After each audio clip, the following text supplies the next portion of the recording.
우리는 성령에 대해서 잘 알 듯 하면서도 잘 모르는 경우들이 굉장히 많습니다. 성령에 대한 이야기는 많이 들었는데 성령이 어떻게 오시는지도 모르겠고 어떻게 역사하시는지도 모르겠고 더군다나 성령 받으라 라고 하면은 무서워하는 경우도 있습니다. 그리고 성령이 내 안에 거주하시면 내가 내 마음이 기쁘고 행복하고 은혜가 넘칠 줄 아는데 때로는 어떤 사람들은 그것을 굉장히 불편해하기도 합니다. 또 많은 이야기들이 있는데 때로는 성령님에 대한 이야기를 순복음 교회에서 강조하기 때문에 성령님에 대한 이야기가 감리교회나 장로교, 성결교회는 성령님을 잘못 가르치고 있는 건 아닌가? 성령님에 대해서 안 가르치고 있는 건 아닌가? 라는 생각을 하게 됩니다. 그러나 그거는 전적인 오해이죠. 성령은 성부, 성자 함께 삼위이시기 때문에 우리의 경배를 받으셔야만 하는 대상이십니다. 그래서 어떤 교단이든 어떤 교파든 성령님에 대해서 잘못 가르치거나 성령님에 대해서 이야기하지 않는다면 그것은 문제가 있습니다. 성부, 성자, 성령 각 인격이시고 또 독립적이시며 그러나 함께 하시는 이분 우리는 그것을 삼위일체라고 합니다. 삼위일체 하나님.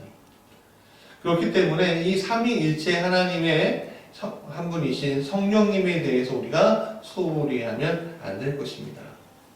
그래서 오늘부터 성령에 대한 이야기를 10주간에 걸쳐서 같이 나누려고 합니다. 이 성령론에 대한 이야기는 성령론의 대가인 R.A. 토레이 목사님의 성령론을 기초로 다시 정리해서 같이 나누게 될 것입니다. 오늘 첫 번째 시간이고요. 성령의 인격성에 대해서 이해에 걸쳐서 나누고자 합니다. 성령님께서 저와 여러분에게 귀한 역사를 함께 해주시기 원합니다. 자, 먼저 우리가 성령님에 대한 오해들에 대해서 좀 나누고자 합니다. 우리는 성령에 대해 생각하기를 잘못 오해하는 경우들이 많은데 특히 이런 오해를 해요. 우주의 어떤 에너지, 기, 때로는 감정, 아니면 단순한 능력, 영향력 같은 것으로 오해할 때가 있습니다. 그래서 때로는 성령님을 단순히 병자를 고치거나 기적을 일으키는 수단으로 곡해하기도 합니다. 예수님이 성령님을 막 부르시는 듯한 생각을 하게 되고 성령님이 내 안에 오셔갖고 내가 그 성령님을 막 부리는 그런 착각을 하게 됩니다. 예전에 중국 영화들이 이런 것들이 있었죠. 무술 영화들 있잖아요. 기를 딱 모으면 우주의 삼란만상이 이 기에 다 와갖고 이 내공이 됩니다. 내공이 돼서 강한 적들을 물리치는 이용을 하는데 그것에 매료된 사람들은 기수력이라는 것들을 하는 것을 보게 되는데 우주의 에너지가 내 안에 들어와 있다. 나는 작은 우주다. 라는 생각을 하게 돼요. 그게 다른 말로 성령이다. 라고 착각하는 경우들이 있다는 겁니다. 왜냐하면 이런 생각들이 우리가 동양 문화권에 있기 때문에 은연중에 많이 들어와 있어요, 이미. 동양 문화가 대표적으로 뭡니까? 불교, 유교, 도교, 또 무속신앙. 이런 것들이 우리 안에 다 들어와 있는 거예요. 그 속에서 기독교에 대한 이야기와 성령님에 대해서 생각하려니 우리가 기존의 가치관의 왜곡에서 벗어나지 못하는 겁니다. 우리가 성령님을 이해할 때 가장 중요한 것은 성경을 통해서 성령님을 이해해야 합니다. 우리가 그동안 가지고 있었던 가치관과 우리가 가지고 있었던 생각들, 사상들을 통해서 성령님을 이해하는 것이 아니라 성경 속에서 성령님이 어떤 분인지 알고 그런 다음에 이 세계에 대해서 이해하는 쪽으로 가야 되는데 우리는 우리가 가지고 있는 가치관과 생각을 가지고 성경으로 가지고 집어넣죠. 거꾸로 된다고 그래요. 그래서 성령님은 어떤 감정의 기운으로 느끼고 때로는 주여 주여 주여 100번 1000번 외치면 방언이 터지고, 그래서 방언이 터지고 성령님이 오셔서 방언이 터지고, 그러면 구원의 문을 영접하고, 뭐 그런 것들은 또 꽤 고전에 속하기도 합니다. 잘못된 방법이지. 이것은 우리가 성령님을 사로잡아 이용할 수 있다 라는 잘못된 개념에서 출발하고 있는 겁니다.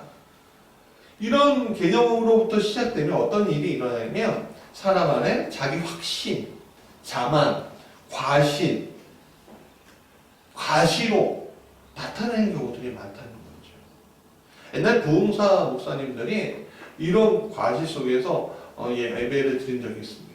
딱 그러면 사람들이 성령 하나님에 대해서 굉장히 무서워하게 만드는 거예요. 예언도 하고 막 그러면서 이게, 그래서 오늘날 많은 목회자들이 그거는 아니다, 저거는 무당하고 비슷한 거다, 저렇게 성령님을 가르치면 안 된다라고 이야기하고 있습니다만, 많은 사람들이 아직도 그런 과시 속에 사로잡혀 있고, 많은 사람들이 그런 과시 속에서 사로잡혀서 어떤 일이 일어나요? 종속되는, 하나님 앞에 종속되어야 되는데 사람 앞에 종속되는 경우들이 굉장히 많습니다. 대표적으로 요 근래 뭐 하나님 신앙 훈련한다면서 굉장히 과격하게 했던 교회, 빛과 진리 교회인가요? 비판하고 싶지 않지만 그런 교회가 대표적인 겁니다. 사람에게 하나님께 종속되어야 되는데 사람에게 종속되는 거예요. 또 이 성령님에 대해서 또 얼마나 오해하냐면 자신이 성령이다, 자신이 보혜사다라고 외치는 이들이 굉장히 많습니다. 이단들이 굉장히 많다는 거죠. 또 때로는 이 성령님이 나중에 또 얘기하겠지만 어머니의 속성이 있어요. 어머니 같은 속성이 있어요. 예.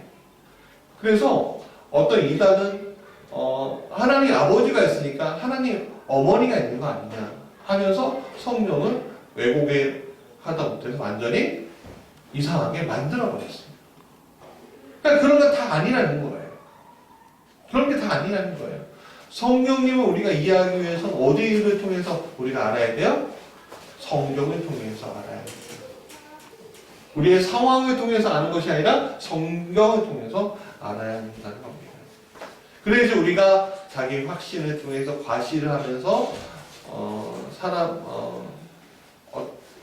통해서 사람을 종속시키려는 그런 모든 행위에서, 또 종속당하는 그런 모든 행동들에 대해서 타파할 수가 있는 거죠. 때로는 성령님에 대해서 내 양심 아니야? 그렇게 설명할 때가 있습니다. 내가 잘못된 일들을 할 때 내 마음속에 양심이라는 게 있잖아요. 그런 것들이 있어서 막 찔리잖아요. 근데 그런 양심은요, 양심에 대해서 성령님으로 잘못 이해해야 하는데, 여러분 양심은 내 마음이 하나님을 알게 하기 위해 태초부터 하나님께서 심어준 마음의 도구일 뿐이에요. 마음의 한 도구이지 성령님 자체가 아니라는 거예요. 성령은 다른 분이에요. 때로는 성령은 부정합니다. 무슨 소리야? 뭐 그런 게 있어. 때로는 아까 전에 말씀드린 것처럼 성부와 성자의 도구 정도로 생각하는 경우도 있습니다. 그러나 이런 모든 것들은 성경의 기원에서 이야기하는 것이 아닙니다. 내 마음의 어떤 논리, 자연스럽게 배우는 어떤 것에 혼동하고 혼용하는 성령을 보게 되는 거죠. 그러니까 이런 오해가 나중에 어떻게 돼요? 내 마음 가운데 제대로 성령님을 자리 잡지 못하게 만드는 일들을 지금 우리에게 펼쳐지게 만들어버리고 있다는 거예요. 그래서 오늘 성경을 통해서 이런 오해들을 불식하기 위한 일을 해야 되는데, 그냥 한 번에 끝나기보다는 우리가 성령님에 대해서 한 10번에 걸쳐서 10번에 걸쳐서 쭉 이야기함으로써 우리가 성령님에 대해서 우리가 올바르게 우리가 이해해야 되겠다 라는 마음을 좀 가졌으면 좋겠고, 또 성령의 동행을 우리가 같이 경험하는 시간을 가졌으면 좋겠습니다. 자, 그렇다면 올바른 성경 속의 성경 이해는 무엇일까? 첫 번째, 같이 읽어볼까요? 시작. 성령님은 인격적인 분이다 라는 겁니다.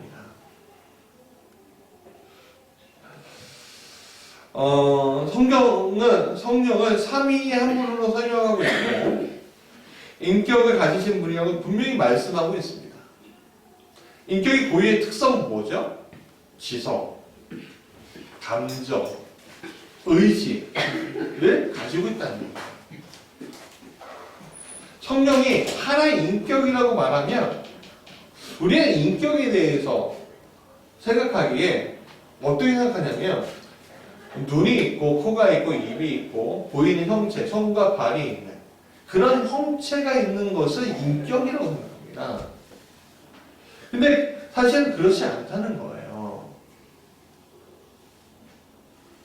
그건 오해입니다. 그건 우리 쪽에서 철저하게 이야기하는 논리이지 성경에서 이야기하는 것이 아닙니다. 이건 그냥 신체의 특징일 뿐인 거예요.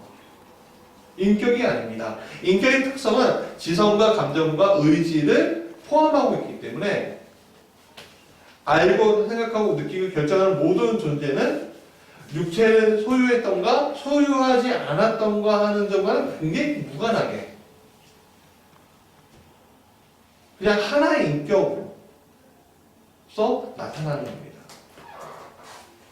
그래서 우리가 죽어서 생명이라는 것이 끝났다라고 할 때, 생명이라는 거 끝났다 할 때 우리가 소멸하는 것이 아니에요. 우리 한시적인 존재였던 몸은 그냥 죽지만 우리 영혼은 몸을 떠나서 주와 함께 될 것이라는 거죠. 또 주님 재림의 때에는 그 몸도 다시 성령의 옷을 다시 입어서 주님의 전에 가게 될 거라는 거죠. 새 옷을 입고. 그래서 고린도후서 5장 8절 세 번역으로 같이 읽어볼까요? 시작. 우리는 마음이 든든합니다. 우리는 차라리 몸을 떠나서 주님과 함께 살기를 바랍니다. 라고 얘기합니다. 뭐예요? 든든하대요, 마음이. 왜? 육체라는 그 몸, 한계가 있는 이 몸이 우리의 끝이 아니고 우리에게 또 다른 영혼이라는 인격이 있어서 주님을 영접한 사람들에게 주는 천국에 갈 수 있기 때문에 주님과 함께 할 수 있기 때문에 든든하다는 거예요. 그러니까 우리의 사람 때문에 소멸되는 것이 아니에요. 비록 몸을 소유하지 못했지만 우리는 여전히 사람인 것처럼 보이는 모양이 있다고 해서 그것이 인격이라고 이야기할 수 없는 거예요. 그래서 지성, 감성, 의지가 있다면 보이지 않을지언정 그것이 인격이라는 거예요. 성령은 비록 우리 눈에 보이지 않으시는 분이지만 이 지성과 감정과 의지가 있으신 분이다 라는 거죠. 우리가 미켈란젤로의 천지창조에 대해서 알죠. 아담이 손을 이렇게 하고 하나님 손을 이렇게 하고 이렇게 맞다는 거 우리 많이 봤잖아요. 그렇죠? 그러면서 하나님에 대해서 그림을 그려놨어요.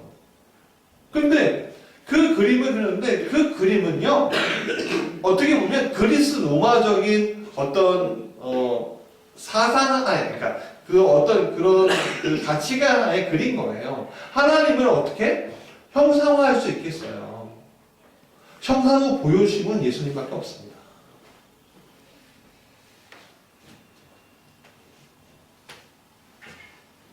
그러나 우리는 그렇게 보이는 것을 통해서 아 이게 하나님이구나 라는 오해를 다 각기 가지면서 또 우리의 감정이나 그런 것들을 보이는 형상에 막 집착해요. 보이는 거. 그래서 십자가도 우리가 저 십자가 자체가 무슨 능력이 있는 것처럼 생각하고 십자가를 붙들면 이거 나는 다 이길 수 있어 이런 생각을 하는 일들이 많다는 거예요. 그건 굉장히 오해하는 거예요. 하나님은 보이는 것들에 대해서 철저하게 부수셨어요. 왜냐하면 하나님은 우주적인 분이잖아요. 우주적인 분이 몸이 있을 이유가 없잖아요. 그렇지 않습니까? 이스라엘 백성들이 성막에서 하나님을 의지하다가 성전으로 하나님께서 함께 해주셨습니다. 근데 성전 중심의 예배 뭐 이렇게는 하는데 성전이 우상이 되어버리는 거예요. 자꾸 사람의 권력, 하나님 없고 사람의 권력만 있고 이용만 있고. 그러니까 어떻게 하십니까? 세 번을 건축했는데 세 번 다 무너뜨리시잖아요. 그러면 뭐라고 하십니까? 너희 안에 있는 성전을 보라고 하시잖아요. 그러니까 보이지 않는다고 인격이 없는 것이 아니라 우리의 눈으로는 안 보이나 그러나 성령님께서는 인격으로 우리에게 오신다는 것을 우리가 믿어야 한다는 거예요. 그 다음에 그런 성령님께서 어떤 특징들이 있냐? 첫 번째 같이 읽어볼까요? 시작. 성령님은 지성이 있으십니다. 여러분 고린도전서 2장 10절 같이 읽어보겠습니다. 시작. 하나님께서는 성령을 통해서 이런 일들을 우리에게 계시해 주셨습니다. 성령은 모든 것을 살피시니 곧 하나님의 깊은 경륜까지도 살피십니다. 여러분, 계시해 주셨다. 살피셨다. 뭐예요? 지식이 있다는 거예요. 지식이 있다는 거예요. 여러분, 상대방을 만날 때 상대방에 대한 정보가 없다면 만날 때부터 어떻게 해요? 좀 두렵고 편하지 않죠. 근데 상대방에 대한 지식, 정보가 있다면 상대방에 대해서 어떻게 대처해야 할지 알고 그리고 어떻게 하면은 대화가 잘 풀어갈 수 있는지 우리가 그것에 미리 대비할 수 있죠. 그게 지식이에요. 우리가 컴퓨터를 하더라도 컴퓨터를 하더라도 어떤 분들은 컴퓨터를 켜는 것도 몰라요. 켜도 어떻게 해야 될지 모른다는 거예요. 스마트폰을 들여도 어떻게 해야지 전화가 되는 건지 어떻게 해야지 인터넷이 되는 건지 모를 때가 많아요. 그렇지 않습니까? 그러나 그것이 정보가 습득이 되면 어떻게 돼요? 더 많은 지식의 세계, 더 많은 편리한 것들이 우리에게 다가오잖아요. 그게 지식과 지성이라는 거예요. 근데 성령님께서도 마찬가지라는 거예요. 성령님은 아버지의 마음,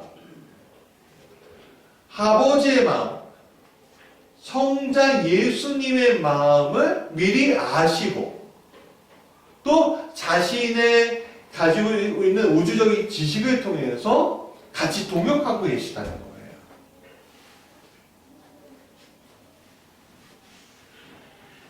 이것은 마치 시험 시간에 모든 답의 답안지를 가지고 있는 것과 다름이 없습니다. 그러니까 성령님이 어떤 도구의 위치가 아니라 성령님 그 위치에, 그러니까 성령님만의 그 위치에서 자신을 드러내고 있는데 지성을 가지고 우리에게 대하신다는 거예요. 이것은 우리가 성령님을 쥐라 펴라 할 수 있다는 것이 아닙니다.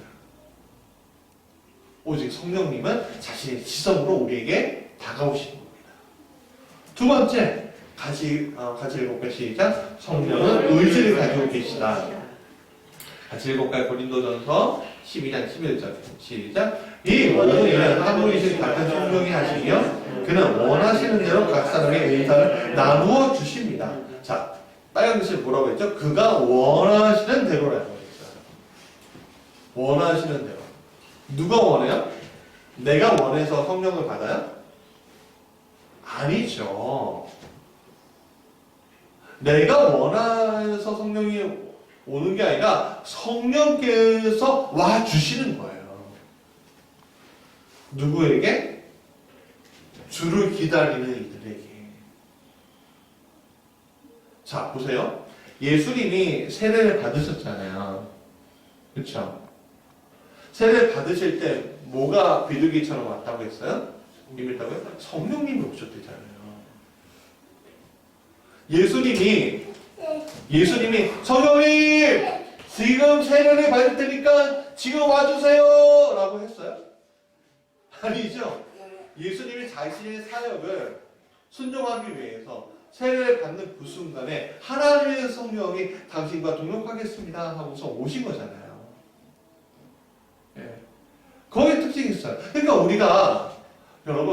우리가 성령님 와주세요 그럴 필요가 있어요 없어요? 없어요.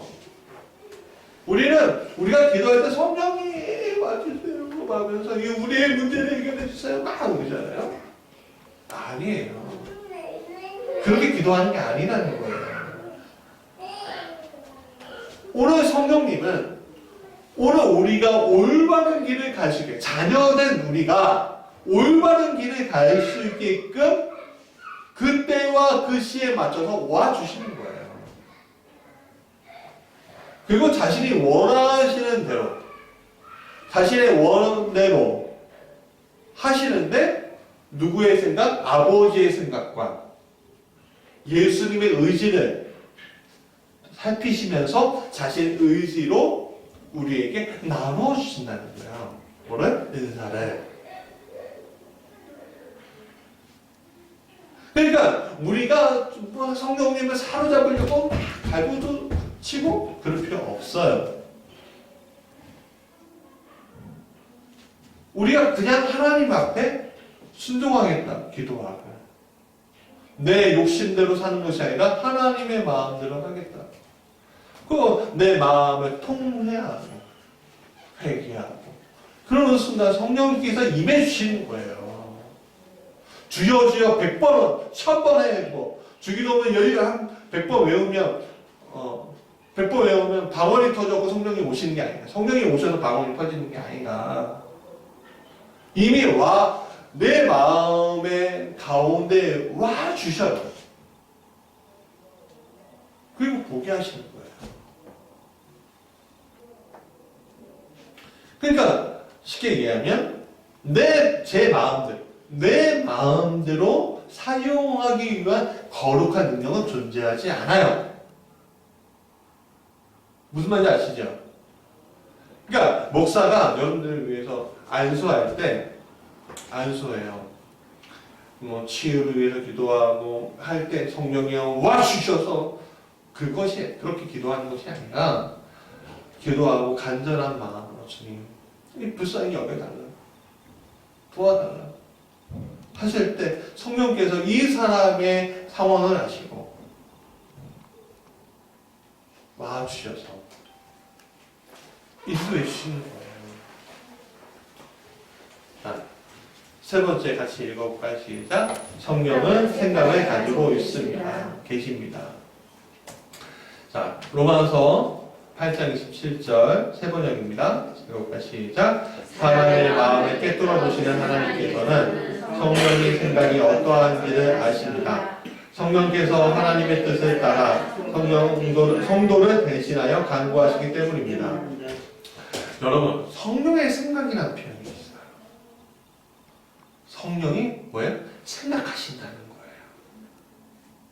네, 생각하신다는 거예요. 그러니까 이 본문에 의하면 이거 완전히 인격이 있으신 분이시구나라는 것을 우리가 알 수밖에 없는 거죠. 그런데 성령은 생각이 있으시지만 자기 뜻 안에서 있으시지만 아버지와 아들과 동역하시기 때문에 혼자 움직이려고 하지 아니하시고 순종해 주셔요. 그리고 성부 하나님의 뜻을 아시는 분이기 때문에 성도를 대신해서 강구해 주시는 거예요. 하나님의 인간이 바르게 하나님을 섬기고 하나님의 뜻에 따라 살아가기를 원하시잖아요. 그 원하시는 길을 그러니까 인간이 가는 그 길을 누가요? 성령께서 강구해 주시면서 주님, 얘가 아직 부족해요. 천약해요. 그러나 얘가 마음은 좀 좋지 않아요. 그러니까 주님, 얘가 이런 것들을 벌하지 말아주시고 제가 지금 동행하고 있으니 좀 참아주시고 인내해 주셔서 구원의 문까지 갈 수 있도록 도와주세요. 그렇게 강구해 주시는 거예요.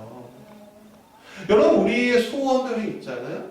우리의 소망들이 있어요. 다 뭐예요? 소원과 소망들의 대부분 하나님을 위해서 있는 것이 아니라 인간, 내 자신을 위해서 하는 소원들이 많아요. 주님, 적어도 우리 전시에서 자가로 좀 바꿔주시면 좋겠어요. 주님, 우리 아이 장학금 받았으면 좋겠어요. 주님, 우리 아이 유학 보냈으면 좋겠어요. 주님, 우리 남편 승진했으면 좋겠어요. 뭐 이런 것들 굉장히 우리에게 많잖아요. 이런 소망들, 생각들. 그런 것들, 인간의 소망이나 그런 것들이 필요 없다? 라고 생각하지 않아요, 저는. 썩어질 것이지만 우리에게 그런 것들이, 그런 성취들이 있으면 참 좋겠어요. 여러분들 그런 복들이 있으면 좋겠습니다. 그런데 중요한 것은 그 모든 것들이 어떤 분을 통과하기 위한 도구예요. 구원의 문을 통과하기 위한 도구예요. 도구일 뿐인 거예요. 없어도 되는 문제예요. 그러면 다 세상의 것들 다 소유하고 있어도 구원의 문을 통과하지 못하면 얼마나 어리석은 거예요. 우리가 어리석은 부자 이야기 알지 않아요? 어리석은 부자 성경 이야기도 알아요. 우리가 굉장히 오해하고 있는 것 중에 하나가 뭐냐면 누가복음 11장 9절 내가 또 너희에게 이르노니 구하라 그러면 너희에게 주실 것이요 찾으라 그러면 찾아낼 것이요 문을 두드리라 그러면 너희에게 열리니 라고 했어요. 열릴 것이니 라고 했어요. 예, 여러분 오해하고 있는 것 중에 하나가 뭐냐면 인간이 가지고 있는 잘못된 생각, 즉 썩어질 것을 얻기 위한 축복을 위해서 구하고 찾고 문을 두드리라는 것이 아니에요.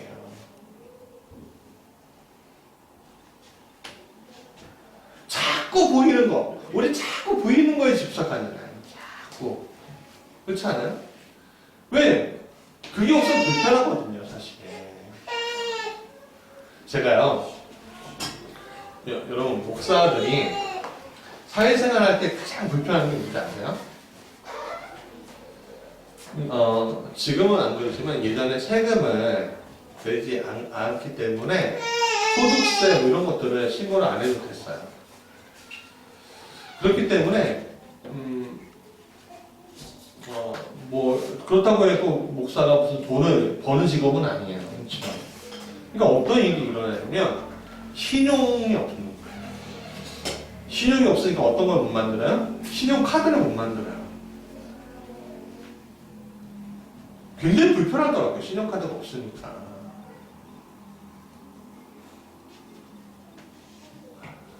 여러분, 근데 그 신용카드가 없어도 만약에 살 수 있어요? 없어요? 살 수 있죠. 여러분, 오늘 우리가 보이는 것들이 불편한 것들은 있습니다. 보이는 것들이 있어야지만 우리의 불편함을 어떻게 해결할 수 있습니다. 더 행복할 수가 있다고 생각해요. 32인치 TV 보다가 65인치 TV를 보세요. 얼마나 커 보여요. 얼마나 좋아 보여요. 그렇죠? 그냥 빨래를 이렇게 하다가 빨래를 이렇게 그냥 널다가 건조기 하나 사보세요. 얼마나 신세계예요. 그러나 중요한 것은 그게 우리가 사는데 불편한 그 편리는 줄지언정 우리의 문제를 다 해결해 줄 수 있는 거예요. 하나님 이거 주세요. 저거 주세요. 오 좋아요. 그거 가지셨으면 좋겠어요. 다 누리셨으면 좋겠어요. 그러나 그걸 가지고 구원의 문을 통과하려고 하지 마시라는 거예요. 성령님은 이런 인간의 보이는 것에 대한 집착을 가지고 있는 인간의 방향을, 이 잘못된 방향에 대해서 응답하시는 게 아니에요. 하나님을 살피셔서 인간의 올바른 방향, 즉 하나님께로 인도함을 받는 쪽으로 알맞게 생각하시고 강구해 주신다는 거예요. 오늘 우리 교회에 차량이 열흘 전에 생겼어요. 20일 정도 됐네요, 벌써. 얼마나 감사해요. 근데 주님 이거 달라고, 이거 주시어야지 되지 않겠냐고 막 울고 막 그러지 않았어요. 그것을 위해서 기도했지만 주님 성교의 장을 열어달라고 기도했지 그것을 위해서 기도하지 않았어요. 그건 단지 수단일 뿐이거든요. 그거 없다고 못하는 게 아니거든요. 그러나 하나님께서 그때와 그 시가 되니까 그것을 허락해 주시는 거예요. 자, 네 번째 같이 읽어보고 시작. 성령은 사랑을 가지고 계십니다. 자, 로마서 8장 30절 같이 읽어볼까요? 시작. 형제들아, 내가 우리 주 예수 그리스도와 성령의 사랑으로 말미암아 너희를 권하노니 너희 기도에 나와 힘을 같이하여 나를 위하여 하나님께 빌어라고. 여러분 보세요. 성령의 사랑이래요. 그러니까 성령님이 사랑을 가지고 있습니다.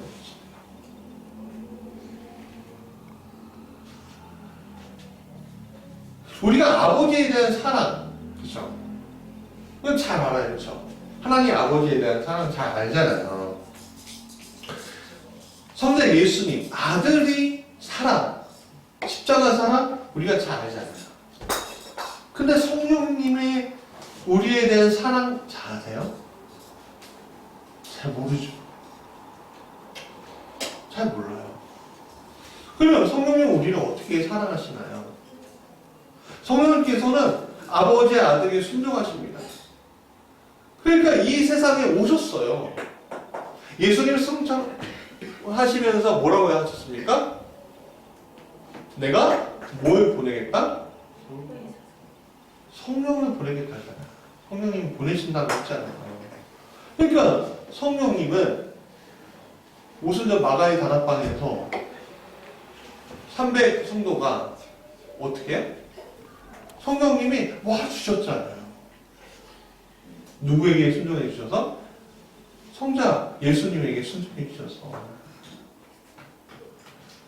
그래서 성령님은요, 이 세상에 오셔서 구원받지 못한 상태에 머물고 있는 우리를 하나하나 다 찾아내시는 거예요. 때로는 그분에게 귀를 기울이지 않아요. 또 고일 그분에게 등을 돌려요. 불편하다는 거죠. 또 때로는 성령은 모독해요.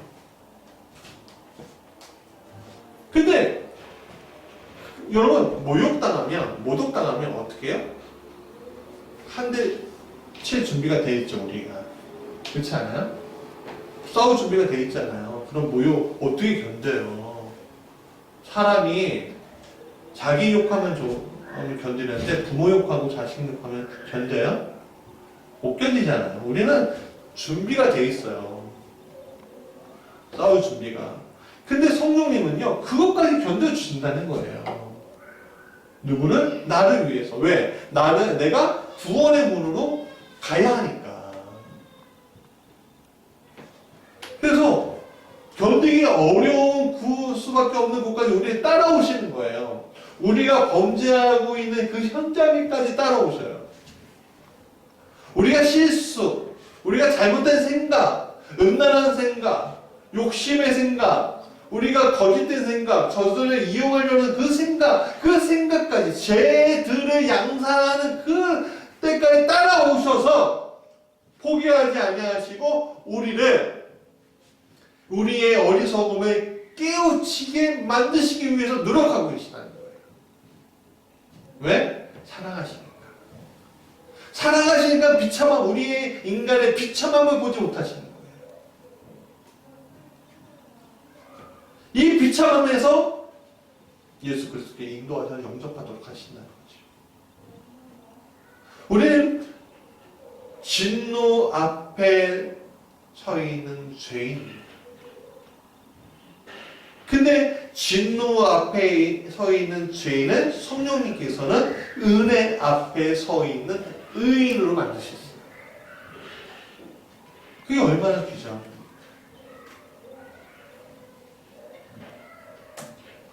마지막으로 5번째입니다. 성령은 근심하시는 분이십니다. 자, 예배소서 4장 30절 같이 읽어볼까요? 시작. 하나님의 성령을 근심하게 하지 마라. 그 안에 너희가 구원에 갈까지 인침을 받아들이라. 여러분, 근심할 수 있다는 거는요, 맹목적으로 비인격적인 상태에서 우리 속에 좋아 그게 아니라는 거예요. 때로는 마음의 상처도 있고, 때로는 마음의 아픔도 느끼시고, 기쁨도 느끼시고 한다는 얘기예요.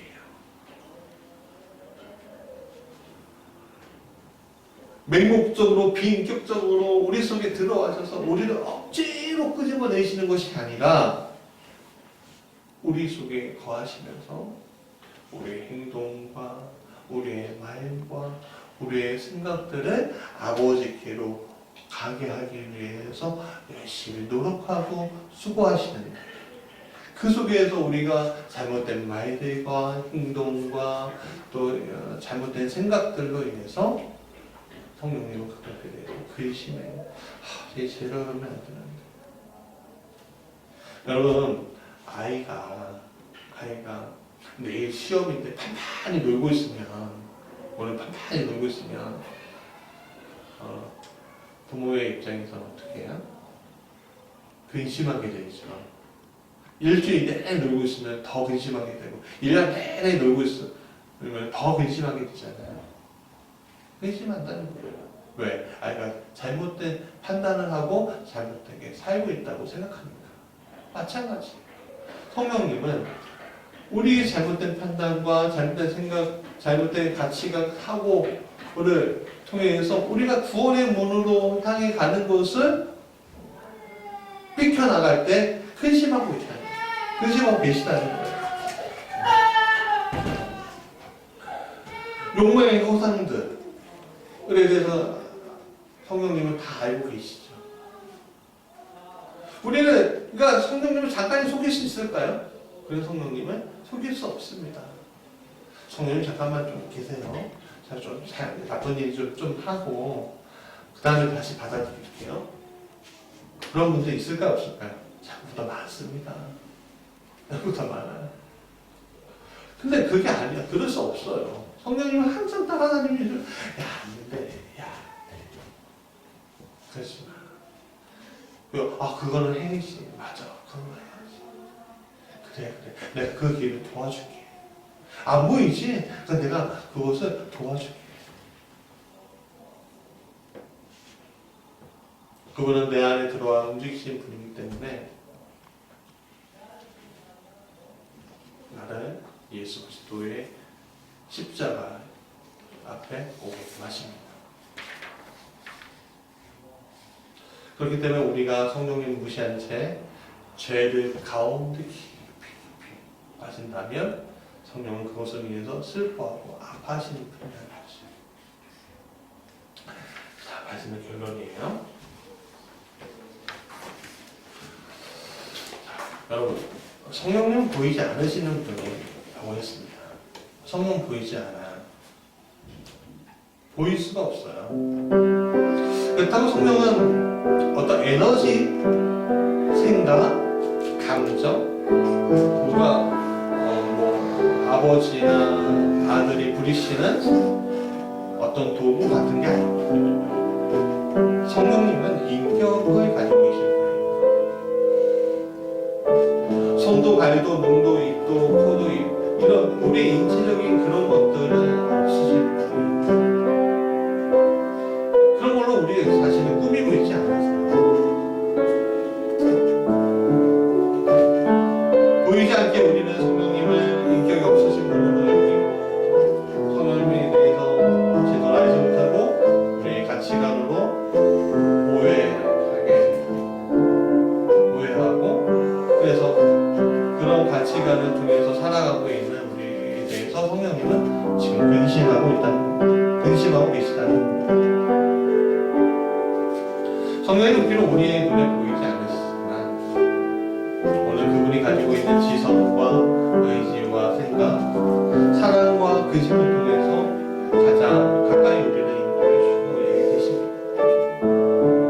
그래서 우리는 성령님이 인격을 가지고 우리를 대하셔서 우리의 행동과 말, 생각까지 다 알고 계시다는 것을 우리가 인정해야 됩니다.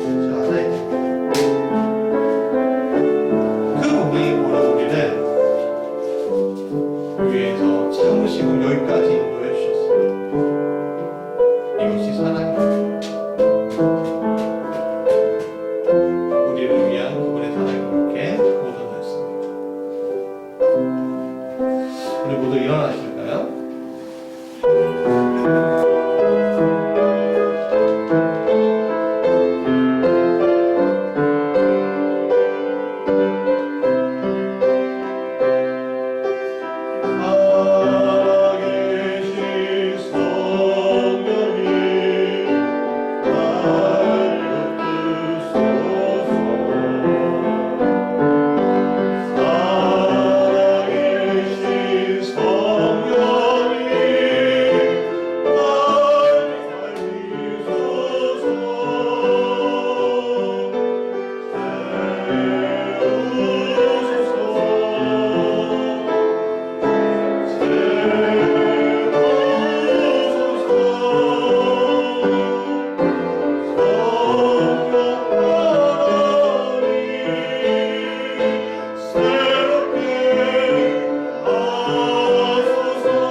인격을 가지고 있는데 오늘 그 성령님을 우리가 근심하고 하게 하는 것은 아니었습니다. 우리가 다시 한번 고민해봐야 합니다. 주님, 그 자리에 우리가 있다면 죄들 가운데 우리가 당신을 근심하게 만들고 주님 죄송합니다. 주님 왜냐 써보진 것에 대해서 집착하고 살아가는 보이는 것에 집착하고 살아가는 우리를 그랬다. 주님 보이지 않으시지만 우리와 항상 인격을 가지고 계셔서 우리와 함께 하십니다. 그 하나님 오늘 우리를 인도해 주고 계십니다. 그분은 사랑이 있으시고 의지가 있으시고 생각이 있으시고 또한 우리를 근심하시고 간구해 주십니다. 우리 성령님을 하나 되기 위해서 우리 같이 기도합시다. 사랑을 해야 성만하신 우리 주 하나님 성부와 성자와 성령님 주님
받음사성합니다.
아버지 하나님의 자비로 공정하신 그 사랑하심과 보혜사 성령님의 감화 감동 역사 교통하심이 오늘 성경을 인격적으로 받아들이고 성경의 생각과 의지와 성경의 사랑과 그 모든 것을 통해서 오늘 우리를 인도하시려고 하시는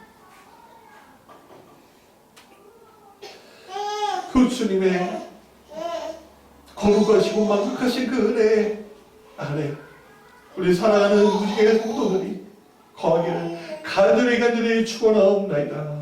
아멘.